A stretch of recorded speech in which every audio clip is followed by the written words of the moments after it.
Hi everyone, how are you doing? So, first time I announced the live and the time, and I was all like, oh my god, I gotta get here on time. So, I wanted to speak about the awakening today because I was like, what is going on? There are many kinds of different awakenings that happen. And I, for a long time, wanted my awakening to be as simple, I thought, as Eckhart Tolle or Kate Byron or Ram Dass. Something where one day, I'm going to just talk about Kate Byron and Eckhart Tolle. One day, from this deep agonizing pain, they were awakened to realize that their thoughts were the cause of all their suffering. And so I spent a really long time hoping that it would happen that way for me, instead of the journey itself, for it to just be like a thing. I wake up one day and I can tell the difference between the suffering of my thoughts and what my thoughts are saying, and knowing my essence. However they speak about it, that's what I truly craved, for it to just happen with ease. Like I didn't have to go through all this figuring it out, meditating for hours, doing all this. This is not how I wanted it. And yet this was the journey that I am actually on. And so because I've been in this awakening journey, which I'm choosing now to call that I am awakened, and I think it's time that no matter if you have started the journey of awakening, you have been awakened. It can just look very different from the easy way we want it. So I had also read and heard Eckhart say that he sat on a bench, I think, for 2 years after the truth being shown, where the thoughts were the suffering, but life in itself is lovely, and there's an essence inside observing the thoughts. He sat on a bench for 2 years, not knowing what to do in life. He was just experiencing life completely different. And the same thing with Kate Byron. She just sat looking outside her window, not knowing how she's going to be, who she's going to be on the planet, because she can tell the difference between the story, the identity, and the true essence. So in that way, I was like a little grateful that it didn't happen that way, because I was like, oh, that's like, it's too much. Because in my awakening, what I'm going through is where I get spurts. I get spurts of like my heart fully expanding, feeling so much love, looking at a tree and speaking to it, like knowing it's answering me back, looking at even objects, like in the car, I would be touching the steering wheel and saying thank you to it. Like it would be such an experience, like an outer body experience, in a sense. Like I know I'm on the planet, but I'm so detached from the thoughts, the worry, the stress, the pain, the future suffering. Like I'm so detached, and I'm so in love, just so in love with everything. It's weird. Like I'll look at the sky and I'll start to tear just looking at the sky and its expansion. I'll listen to a song and I will just completely know that it's given to me by Source. Source is just showing me love. And it's like this euphoric state. It's like such a happy, blissful, free, like, oh, it's so nice to be here. I'm like tears, just tears of joy. It's like, it's so bizarre. Or I'll be watching, like this will go on, for me, it sometimes goes on for like 10 days straight, where I'm like, just everything, just, there's no anger, there's no like humans are beautiful. I mean, I walk down the street, I talk to anybody, I'm mesmerized by their beauty. And this is what it feels like. I keep touching it, and then it disappears. And it only disappears when my thoughts come in. Like when I start to think, well, wait, I'm not really grounded on earth. I'm not really what is all this? Like I start to question it in a sense, or my mind is having a really hard time with it. So I haven't gone through the Eckhart Tolle, Kate Byron, where forever it's my state. However, they come in spurts. Sometimes they come for an hour where I hear a song and I'm like, oh, I feel the words, I feel the tunes, I vibrate with the universe. All of a sudden, like it's everything and everywhere. Music really does that for me. It opens something so expansive. And I feel lighter and freer, and any song, even if it's a love song, it immediately translates in my body as a love song between me and Source. God has kind of become my soulmate in a sense at those spurts. But I also wanted to highly share, this is very important, that this is not consistent. This just isn't who I am all the time. I am a lot more there than I am trapped with the fears and the thoughts. However, in the last day or two, I am consumed by fear and thoughts. Consumed in a way of, I'm so worried about the future. Like, what am I doing? Is this true? Can I just be in love with the planet, with the world? There's so much horrible things happening that I'm not watching on the news. Shouldn't I come back down to reality? Shouldn't I be like feeling and suffering like others? Like, shouldn't I be like experiencing this planet this way? And there's some beliefs in there that this planet is for suffering. And so there's a mix-up inside, because I get to taste what the expansion of my heart and the wonder of Source and letting go and letting Source. And I start to notice that because I'm in this really utopic space where I'm not really connected to my fear thoughts, things just happen because I'm in such acceptance of everything that is happening in this moment. And I'm in such gratitude to it that even when I want something, like it's not even a want if I want it and I'm holding on to it, but just a regular want, like, oh, this parking spot. Oh, I wish I could find, this was amazing. I wish I could find this Turkish lebne that I loved that I can't find anywhere. In the same store I've gone forever, and all of a sudden Turkish lebne appeared, like for the first time ever. I was like, this is so exciting. And I was like so in gratitude and in love. And then I was like, I want this to happen or that to happen, and things would or wouldn't it be nice if this happened? And it would just happen, and that would be the state I'm in. But when I would go into the things that I really want that I don't have, not the regular wants, the regular like, ooh, how to play with my day today, then somehow I go into the thought of, well, maybe the things you really, really, really want aren't going to come your way. And why'd you want them anyway? You're not deserving. And I start to notice. Now, it's clearer for me that I can notice when my thoughts are taken over. I can tell the difference in my body between letting go and surrendering to life. And I have a friend, an amazing friend, Jen. She's an ancestral healer, and she's just phenomenal. And she shared something amazing with me that just hit home. It's like surrender to love and gratitude, which for me just felt like it's hone in to love and gratitude, to surrender to love. Do not be afraid to just surrender to love and to gratitude, to trust. Can you trust that you can stay in this space? Can you trust that it's okay to live on this planet in fully embracing that expansion, the way I feel Source, and just tears roll down of such ecstasy, joy in knowing who I am, in loving Source.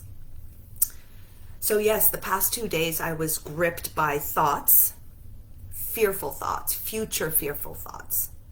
And the thoughts were like just raping me, to say the least, and just grinding down on me. And I couldn't breathe from them. And I'm like, oh my God, where is Source? What happened? I lost my connection. Now this has been happening often, where at first my connections were a few minutes here and there. And then it would be like an hour. And then it would become like, oh, for 2 days. And then it would be like, oh, here we go for 2 weeks. And then it would go back to an hour. And then so it's been like playing with me. But I'm starting to see the difference. Now, the new dialogue I'm hearing myself go through is, oh my God, I let it go. I lost it. I'm so mad at my thoughts. And then, but I can't help it because I'm really afraid. What if I completely let go and completely surrender to Source and know that I'm taken care of? What if I can do this every single day? And then my thoughts come in and start to tell me things like, well, what are you going to do? How are you going to pursue your career? How are you going to be a success if you just do this? You know, you're not doing anything else. You're only doing lives for free. What is that? You're not getting paid for this. How could this be successful? Right? But the day I chose to do this, I was in space with Source. All I wanted was to be of service. All I wanted was to offer help and to share my truth with the world, to make sure that nobody's alone in this journey, because I'm trying to give what I had suffered through the most, which is being completely alone on this journey. And I know these are my thoughts coming in saying, well, this isn't the way to do it. Look at these successful people. Look at these successful people. All these are successful. You know, their books are selling, they're millions, and they're everywhere, and they're doing talks and all the things that I desire to do to be of help. But I know that's the identity I'm held down to. And I know these are the thoughts, and there's something to heal inside. But it was grabbing, and that was not the only one. The strangest thing was yesterday. And this, thank God, just lasted for an hour before I recognized it, because it didn't eat me up, but it was like, where's your soulmate? Why don't you have a partner in your life?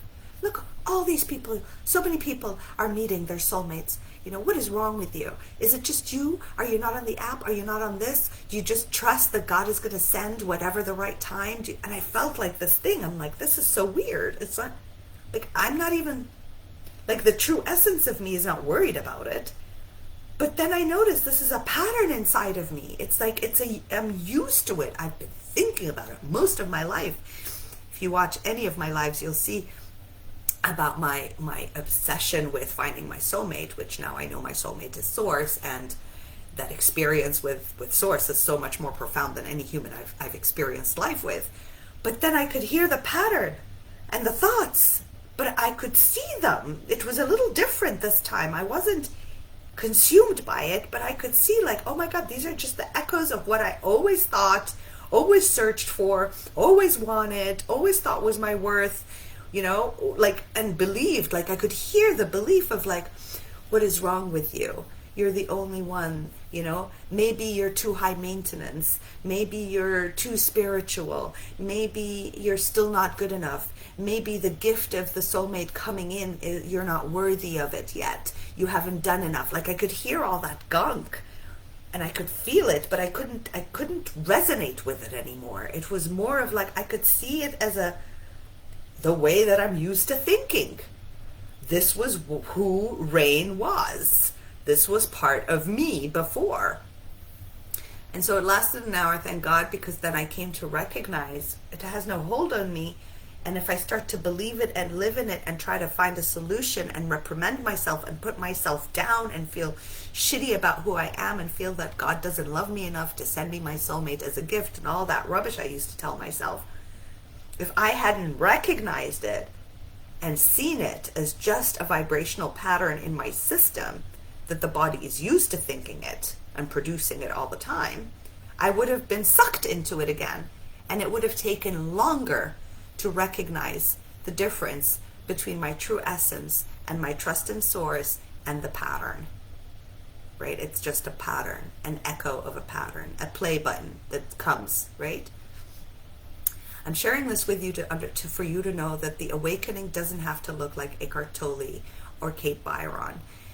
I wish it was that easy, but hearing their story and how much agony or shock they lived for a few years before they were able to share the gift, because it just confused their life around. I was like, you know what, whatever pace I'm going in and however it's being done to me, it's being done to me in the most graceful, gentlest, profound, loving way possible for me, my uniqueness, my type of being. This is how it's showing up for me. It's giving me a taste of this and a taste of my thoughts so that I can tell the difference, so I can see the difference. Yes, I get grabbed into the fear, and they're mainly future fears now. future fears. I grab onto a past and I throw it into the future fears, terrible future fears, right? And I'm starting to feel, okay, which one do I believe?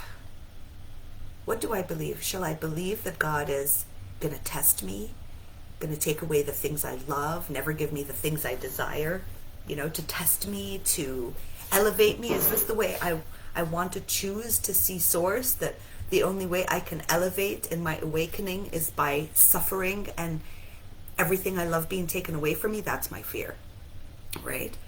Like, because of all the stories I've heard in like religions, the prophets that suffered, all the suffering that happens to elevate the soul to a new higher vibration, right? And that's still in me, that's still there. I'm like battling with it. I'm like looking at it and feeling the truth of it or not.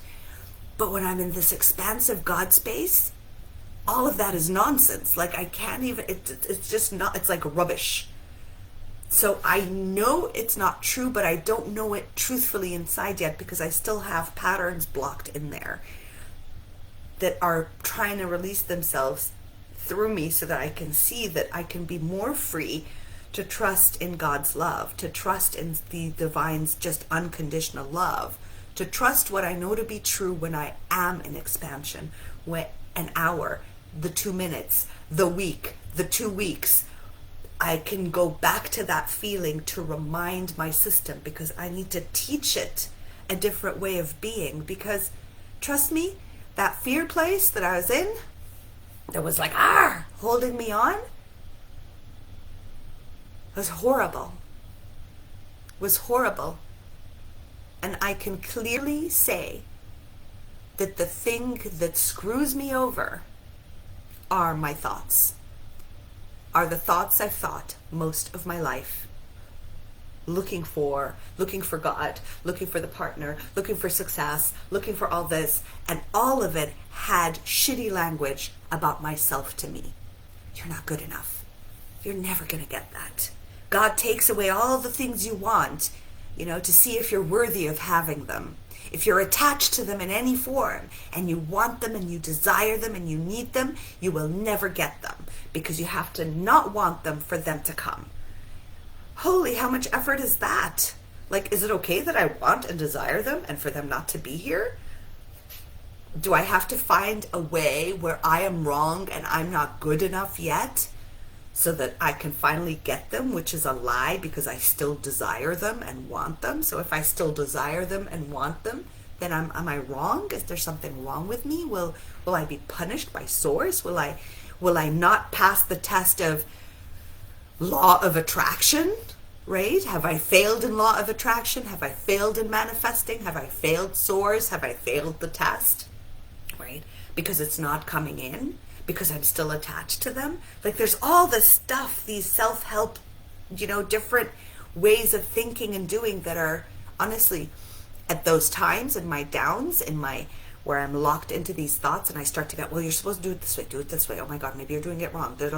All this stuff. You're going to be left behind. You're left behind. This is my biggest one that I was suffering through. You're going to be left behind. Everyone's moving on. Everyone's getting the partner, the success, the money, the this, and you're left behind. Then you must be doing something wrong, right? And I recognize now that these are just thoughts. And thoughts are pretty evil until we can shift them to thoughts that work with our essence, with our core essence, right? But I'm fluctuating. And you'll notice in my videos too, there are times where I'm talking about pains and narcissism and all this. And I know that it's done to bring light to that which is dark, right? And there are times where I'm like, just embrace love and see God. And so you can see, right? But I'm not trapped in those anymore. I want to drive. I want to be more in that expanse and in the trust. I trust. And the thing that helps me every time is to remember. This just feels different. I feel like, I leave the clutches of the ego, the clutches of these thoughts, is when I think, I'm only here, I'm on a planet, and I'm not here for long, and I leave. And me spending the rest of whatever time I have here locked into so much stress, anxiety, pain and believing the nonsense of my thoughts is ripping me away from the opportunity to delight. Because I have two choices. I can either live whatever life is throwing at me in a space of trust and love of source and just feel like everything's working for me, or I can choose to live the time I have here on the planet in a space of nothing is working for me. This is so shitty. I'm unworthy. Nobody loves me. I'm wrong. I don't know what to do. I'm not deserving. I have to make sure that everybody loves me. And that all feels so, right? So when I start to think the other way of whatever is happening, I can choose to say, it's all happening for me. This is what my soul, my higher self wanted for me. This exact moment in time. Everything is perfectly aligned, right? And that just gets me a little bit out of the entanglement of my thoughts and lets me realize, wait a minute. How do I feel now? I feel like shit and crap and I can't get out of it. I'm not available for my kids. I've got spurts of anger showing up, right? I'm like so busy believing my thoughts and trying to take action towards them that nothing else, can't even, kids have to be silent. I can't. It's because there's so much noise in here. But I recognize the times, the days, the hours, the weeks that I'm all like, whew. Then everything that happens, my kids interrupt. I'm with them. They're not interrupting a thought that is chewing at me. I go with them like, oh, this is from God. God wants me to take a break. God wants me to play. Oh, there I go. He wants me in the store. He wants me here. I'm going to do this. I'm going to do that. It's completely different. I'm more in like a surrendering space when I'm not locked into my future fears.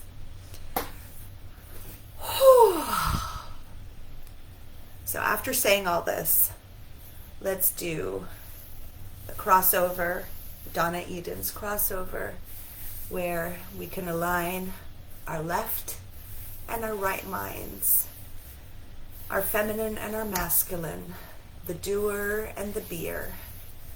Ooh, goosebumps. Just align them together. Here, I'll go back. Just all the way to your hip.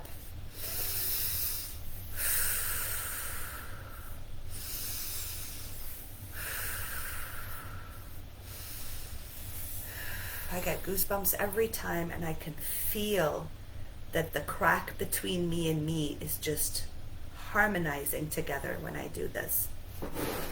This is one of the greatest tools ever. And another one is where, also Donna Eden, where you just expand, you just add air, air.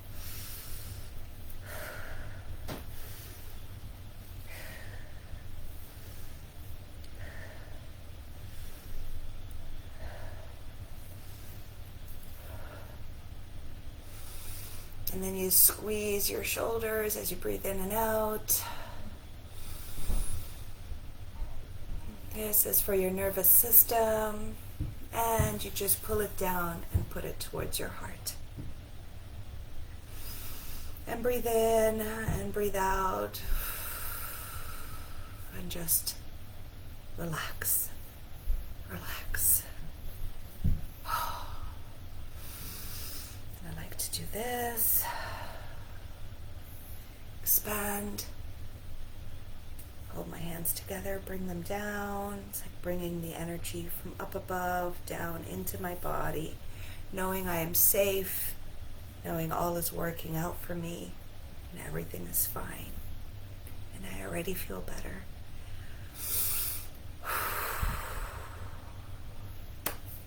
Thank you so much. I encourage you to get on Rain's Transformation. I would really like to continue those lives on my Facebook page. I don't know why. I just feel like it's so much better here, although I got a lot more views on my Facebook private page. I'd like to bring you all on here. All right. Take care. Love you deeply. Of course. Leave your comments. I'd love to read them. Give me your thumbs up, your likes, your hearts. Share those with me. It helps me want to do more of these for you for free. And if you have any questions or anything you would like me to address, please feel free to also send me privately or in a comment. I love you deeply and truly. Bye.